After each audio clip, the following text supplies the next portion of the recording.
ایک دیہاتی آدمی نماز نہیں پڑھتا تھا. کیا نہیں کرتا تھا؟ اسے مولوی صاحب نے کہا نماز پڑھا کر. اس نے کہا کہ اگر میں نماز پڑھوں گا نا تو میری گائے بھینسوں کی رکھوالی کون کرے گا؟ مولوی صاحب نے کہا دیکھ نماز پڑھنے سے رزق میں برکت ہوتی ہے. تو نماز جب پڑھے گا تو تیری بھینسیں اور زیادہ دودھ دیں گی کیونکہ اللہ کی عبادت سے برکت ہوگی. تو ایک دن اس نے کہا چلو ٹرائی کرنے میں کوئی حرج نہیں ہے. فجر کی نماز پڑھی, گھر گیا تو ایک بھینس مر گئی. بھینس کیا ہو گئی؟ اس نے کہا یہ کیا ڈرامہ ہے یار. مولوی صاحب کے پاس آیا کہ آپ نے تو کہا تھا بھینسیں دودھ دیں گی, میری تو بھینس مر گئی. مولوی صاحب نے کہا اصل میں اللہ تمہارا امتحان لے رہا ہے کہ تم کتنے مضبوط ہو ایمان میں. تو ایک دو ہوگا پھر اس کے بعد ڈبل ہو جائے گا دودھ. اس نے کہا چلو ٹھیک ہے. ظہر میں آیا, گیا, دوسری مر گئی.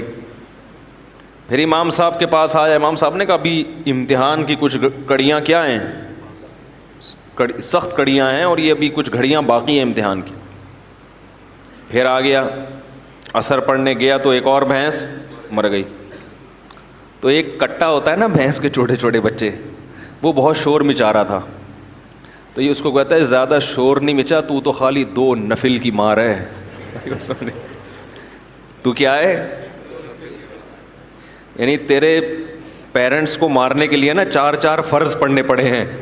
تو وہ بڑے بڑے بھینسے تھے, تو اتنا سا ہے 2 نفل پڑھوں گا اور مر جائے گا. تو وہ کیوں نماز پڑھ رہا تھا؟ دانت میں کچھ پھنسا ہوا ہے. اس کے ذہن میں یہ بات بیٹھ گئی تھی کہ بھائی عبادت کرنے سے رزق میں برکت ہوگی. حالانکہ وہ یقیناً برکت ہوتی ہے, مگر عبادت رزق میں برکت کے لیے نہیں کی جاتی. وہ تو کرنی ہے, بھینس مرے یا زندہ رہے. فجر بھی پڑھنی ہے, ظہر بھی پڑھنی ہے, عصر بھی پڑھنی ہے, مغرب بھی پڑھنی ہے اور عشاء بھی پڑھنی ہے. کیوں؟ اس لیے نہیں کہ رزق میں برکت ہو. ہم نماز اس لیے تھوڑی پڑھتے ہیں, اس لیے کہ جو کھلا رہا ہے پالیسی بھی اسی کی چلے گی. وہ جب کھلا رہا ہے اور نعمتیں دے رہا ہے تو جب عبادت کے لیے بلائے گا ہمیں اور آپ کو جانا پڑے گا, چاہے ہمارا فائدہ ہو یا ہمارا نقصان ہو.